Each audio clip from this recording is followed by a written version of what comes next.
pages 21, 2, 1 in your packet, right? We're going to be going over the 2, 1 additional practice.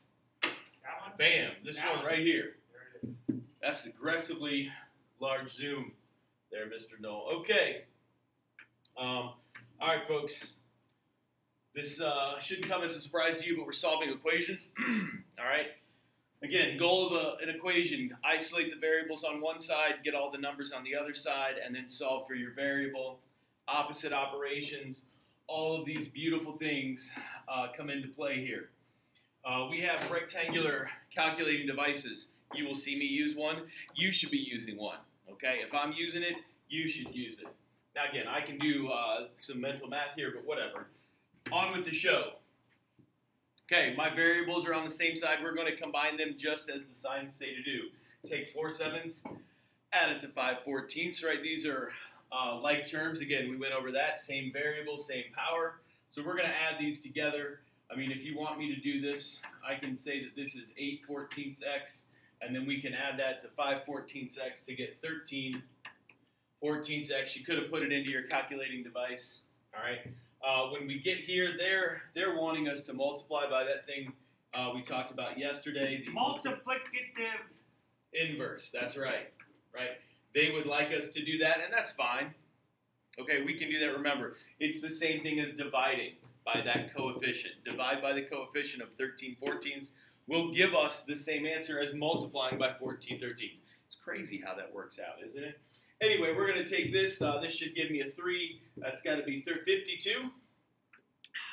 If I'm right, Mr. Knoll? 42. 42. 42, everybody. Whoa, it's early, folks. Early. See, this is what happens when you don't use a calculator and you try to do it all on your big brain calculator. Bad things happen. Whatever. All good. 42. Better? Okay, let's do number 2. Let's do it. Bam. Whoa. Yeah, see, you know, we make them nice, big, so you guys can see it. Follow along at home. Those look like negative coefficients. Yep, look, I'm not going to make any more stupid mistakes, guys. So I'm just going to go ahead and type those right in. Okay, I get negative 17.5. Again, we're subtracting this from this negative 1 here. Again, now we're going to divide by that negative 17.5. Ooh, I know it. No, you don't. I bet you it's positive. That is, it is positive. Any guesses? Nobody? 8.8, people. 8 8/10. 8.8. Again, we're combining our like terms, right? Then we are dividing. The negative 17 and the x are held together with multiplication. We break them up with the opposite, division. That's why we're dividing by that coefficient, folks. That's right. Okay, you guys ready for speed round? Speedy. Let's go. Nah, we don't have to be speed round. We just Holy cow. 3 terms that we have to combine. Ooh. That's why they're 8th graders. Yeah. Look, we're not going to do anything different. This one might have 3 terms, as Mr. Knoll just mentioned.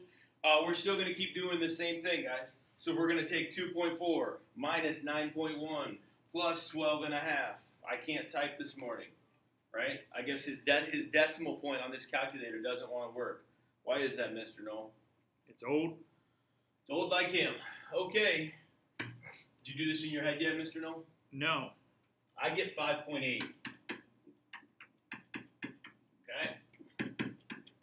Again, people, we call these 2-step equations because there's really only 2 steps to do them. Step 1, combine like terms. Step 2, get rid of this coefficient. How are we going to do it? That's right. You bet. A little bit of what we call division. Okay? We're going to divide by 5.8.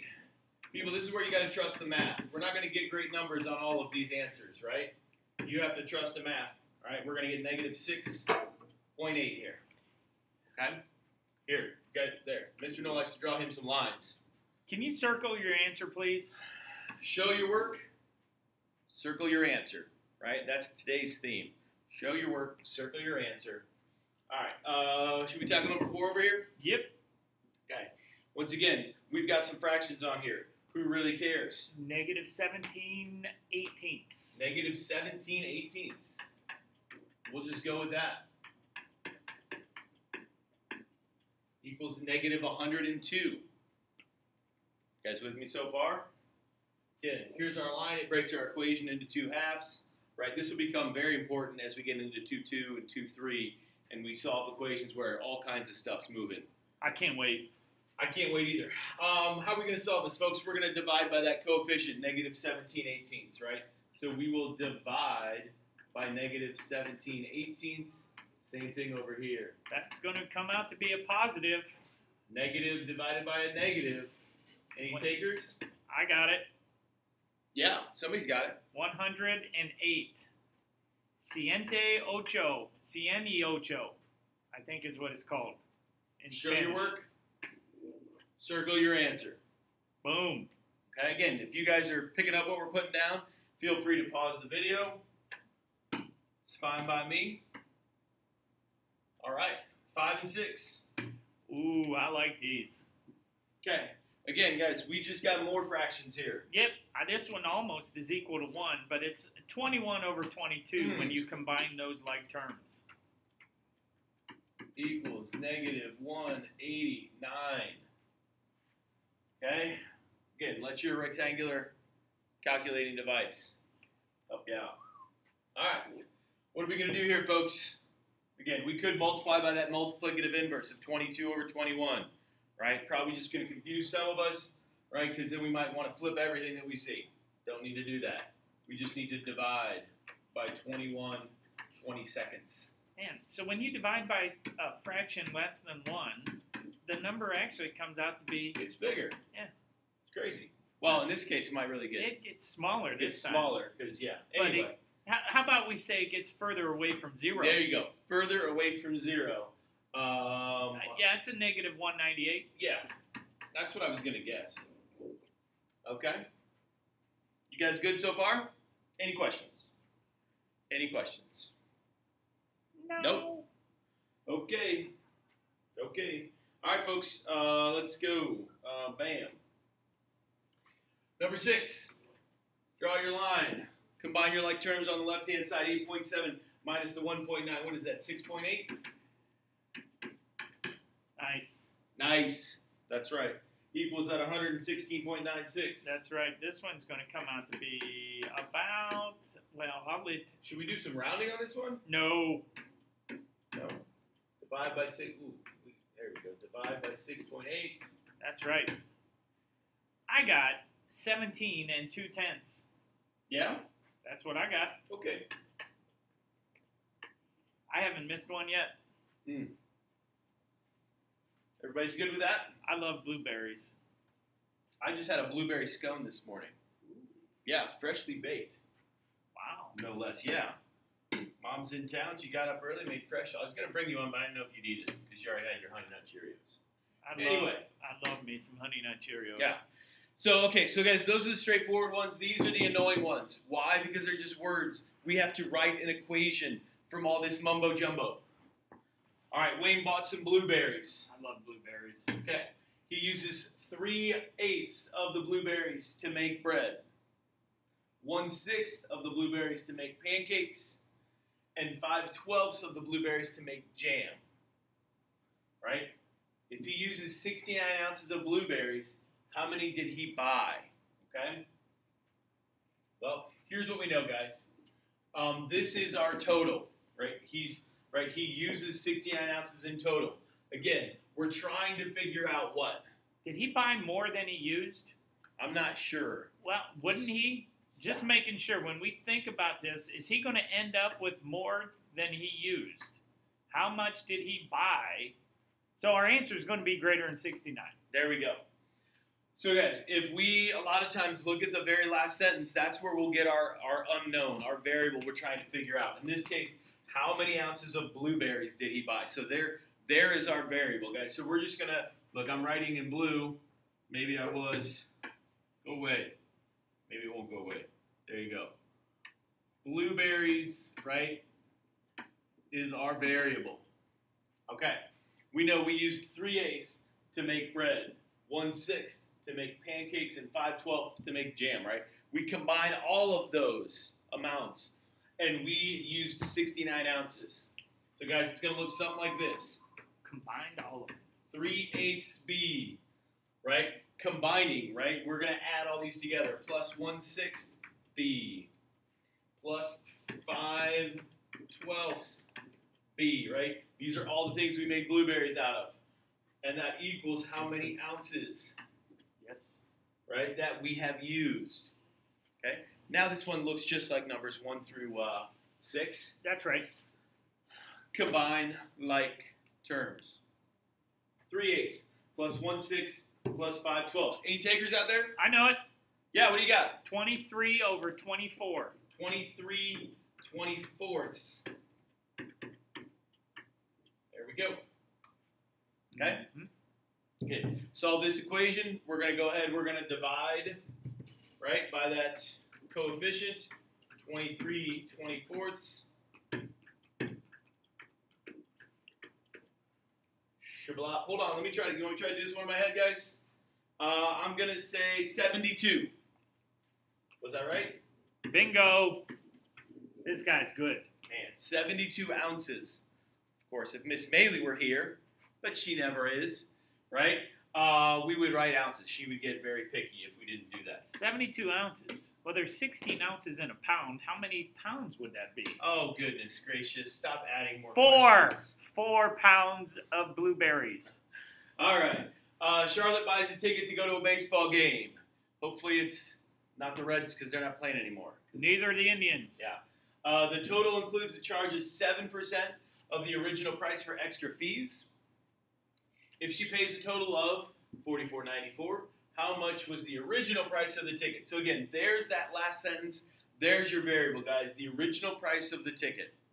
Now, what does it tell us about that original price of the ticket that we're going to try to find? So we buy a ticket to go to a game. The total included a 7% charge, right, of the original price. So you got to think, are we taking that original price of the ticket, and is that 7% going to make it go up to this $44, or does the 7% make it go down to the $44? Well, when I get charged stuff, I have to pay extra. That's good thinking, Mr. Knoll. Okay, so yeah, guys, this charge, right, this is like a 7th grade math problem, right, a gratuity or a tip, right? This is an extra fee onto there. What's called a markup. So we don't know the price of the ticket. We're just going to represent that with the variable P. We are going to add to that, guys, 7% of the original price. I just can't put 7% P in there, though. I need to change that percent to a decimal. Anybody know how to do that? Divide by 100. Over here? There we go. So, guys, this should be 0.7. Make that decimal point bigger so you can see it. There we go. Okay? So now we're good here. Equals the $44.94. Now we can go ahead and now we can get solving. You guys good? Of course you are.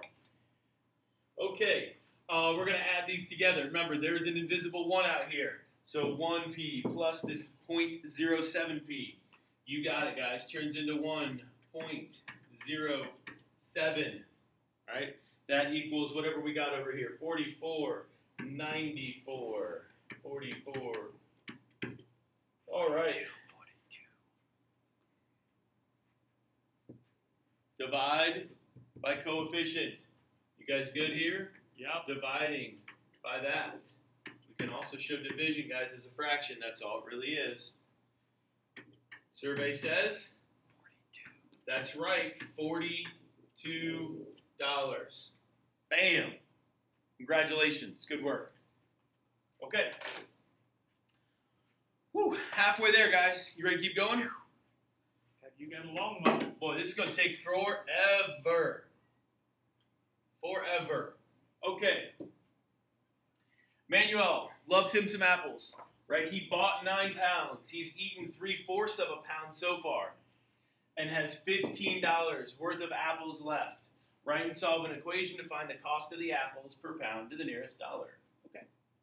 Sounds great. Once again, how much did the apples cost per pound? There's your variable. We don't know, right? Maybe they were $8 a pound and he bought 10 pounds. Spent $80. Something like that. What do we know? Bought 9 pounds of apples. He's eaten 3/4 of them. He has $15 left. Okay, so if I started with 9 pounds. Ooh, hold on, we got some technical difficulties here.